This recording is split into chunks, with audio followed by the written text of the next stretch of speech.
Kalau kita lihat tren di seluruh dunia, pemerintah yang otoriter dan oligarkis memang selalu akan memelihara kemiskinan dan kebodohan. Ya, karena masyarakat yang miskin dan tidak bisa berpikir kritis ya, lebih gampang disetir ya, dan dibangun ketergantungan. Ya, yang kemudian bisa mempermudah rejim otoriter untuk menyetir masyarakat itu ya. Sementara negara-negara demokrasi itu selalu akan membangun sebuah kelas menengah yang tebal. Pakar ekonomi Thomas Limbong memberikan uraian menarik terkait pemerintahan yang dikuasai oleh oligarki. Ia menyebut pemerintahan yang dikuasai oleh oligarki akan terus memelihara kemiskinan. Alasannya, jika mereka terus miskin, maka mereka akan terus tergantung kepada program-program pemerintah. Akhirnya akan mudah untuk disetir. Lalu daya kritis masyarakat akan tumpul. Sehingga pemerintahan yang dikelola oleh oligarki akan mudah untuk menyetir masyarakat. Ya, kelas menengah yang tebal, yang kuat, ya, yang tidak rentan, karena itulah tulang punggung sebuah demokrasi dan juga tulang punggung sebuah ekonomi yang sehat dan imbang. Itu kelas menengah, Pak. Jadi kelas menengahnya selalu dibangun agar dia berkembang ya? Dia nggak statis hanya itu aja ya? Itu seperti lingkaran positif, ya, atau lingkaran setan sebenarnya. Jadi lingkaran setannya kan kelas menengah kita lemah, jadi suara demokrasi itu lemah. Dan kemudian rejim yang oligarkis bergabung dengan kubu-kubu yang secara politis cenderung otoriter, itu sengaja melestarikan kalangan yang berpenghasilan rendah, yang punya berbagai ketergantungan pada program-program sosial pemerintah.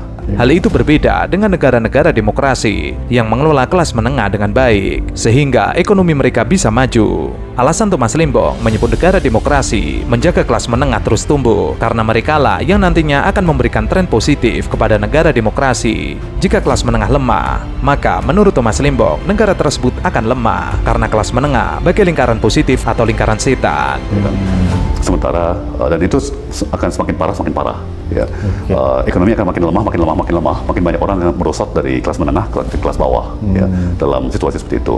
Sementara rejim atau pemerintahan yang demokratis itu selalu akan memupuk ya, selalu akan mencari kebijakan yang pro kelas menengah ya, dan semakin tebal kelas menengah, semakin besar kelas menengah, itu kan cirinya bukan hanya penghasilan, tapi juga kesehatan, pendidikan, dan kelas menengah yang terdidik.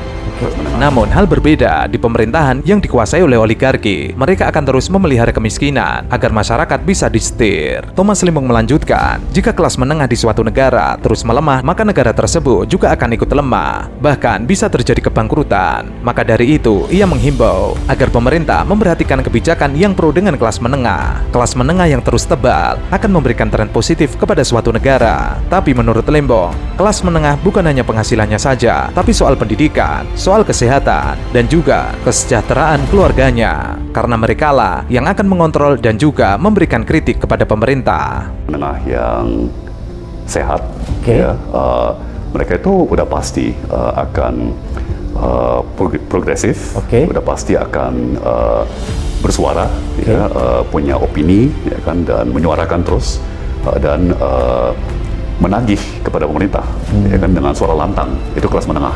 Ya. Jadi dia menjadi penagih janji kepada pemerintah yang sedang berkuasa. Itu ciri-ciri kelas menengah ya. Betul Jadi sekali. kelas menengah itu tidak selalu diidentikan dengan kemapanan dari segi ekonomi.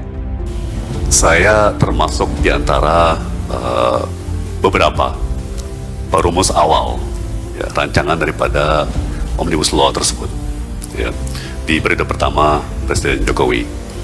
Dan bisa saya sampaikan bahwa produk akhir yang keluar dari legislasi DPR itu sangat-sangat berbeda dengan niat awal.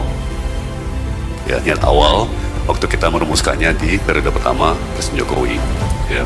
CEO Kapten Timnas Amin, Tom Lembong, berencana mengevaluasi dan merevisi Undang-Undang Omnibus Law. Tom Lembong mengaku termasuk di antara beberapa perumus awal rancangan Undang-Undang Omnibus Law era Presiden Jokowi pada periode pertama. Meskipun menurutnya produksi akhir yang keluar dari legislasi DPR itu sangat berbeda dengan rumusan di periode pertama Jokowi. Ia lalu menyampaikan bahwa Anies Baswedan sudah secara terbuka menyampaikan jika diberi kewenangan menjadi presiden akan mengevaluasi Undang-Undang Omnibus Law tersebut.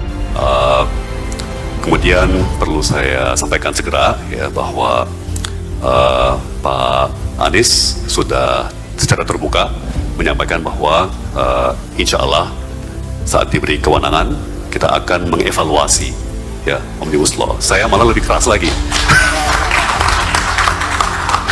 sebagai co-captain yang membidangi substansi materi dan kebijakan Pak Presiden, Pak Ahmad.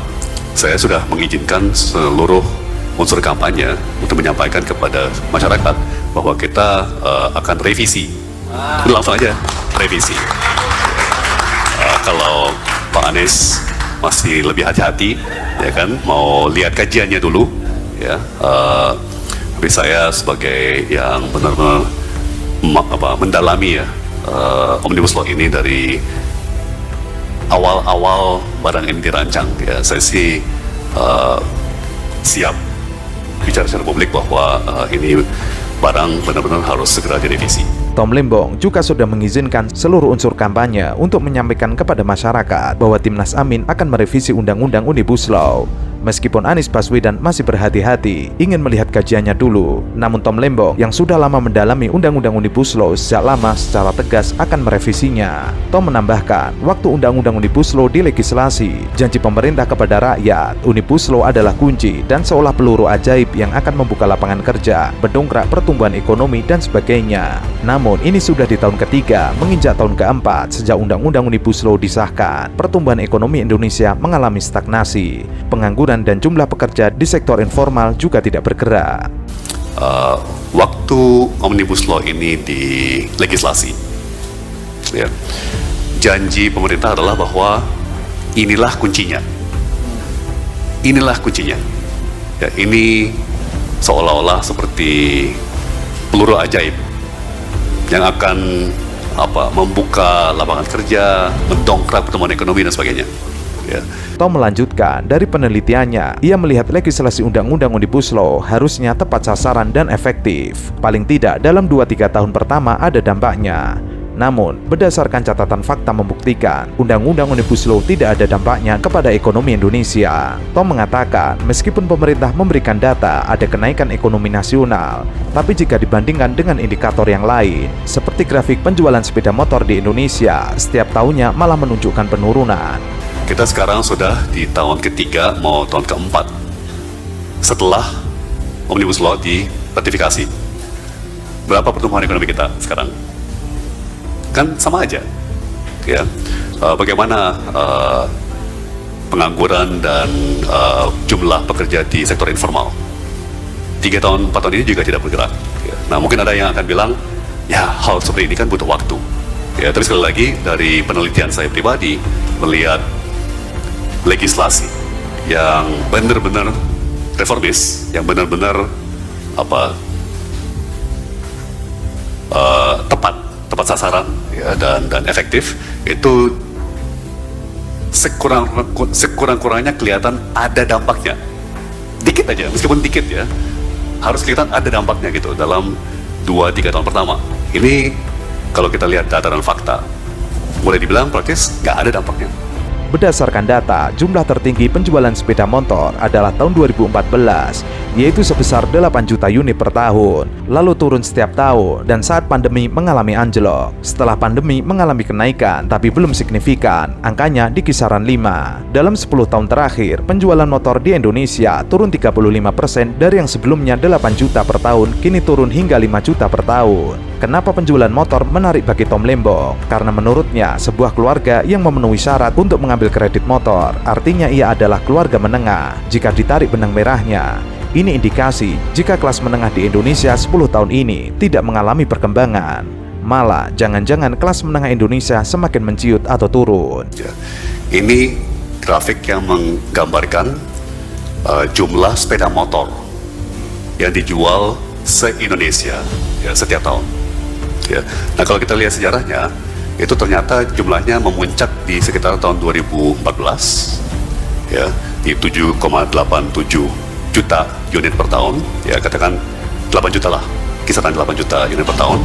Nah, setelah itu turun terus, ya kan, sampai 2019, tentunya di pandemi anjlok, ya, pasca pandemi mulai pulih, ya, tapi angkanya sekarang tetap di kisaran katakan 5, ya, dari dalam 10 tahun terakhir, jumlah sepeda motor yang dijual di Indonesia setiap tahun turun kira-kira 35%.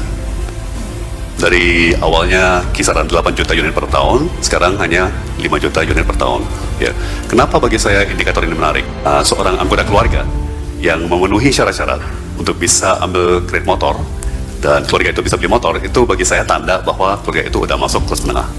Ya. Nah, poin yang akan saya ilustrasikan adalah, menurut saya, data-data seperti ini menunjukkan bahwa dalam 10 tahun terakhir, kelas menengah kita nggak berkembang. Dan bahkan, jangan-jangan kelas menengah kita menciut. Tom lalu memberikan analisanya. Ia bertanya, apakah kelas menengah pindah menjadi menengah ke atas dengan berbondong-bondong membeli mobil. Tom lalu memberikan grafik data penjualan mobil di Indonesia per tahunnya. Dari data tersebut terlihat, data paling tinggi pembelian mobil adalah tahun 2013, lalu turun terus. Dalam 10 tahun ini, tidak ada pergerakan penjualan mobil. Artinya, memang kelas menengah ke atas pun mengalami stagnasi. Apakah misalnya karena masyarakat mulai meninggalkan sepeda motor, kemudian berbondong-bondong beli mobil, ya, saking kayanya, saking sejahteranya, ya kan?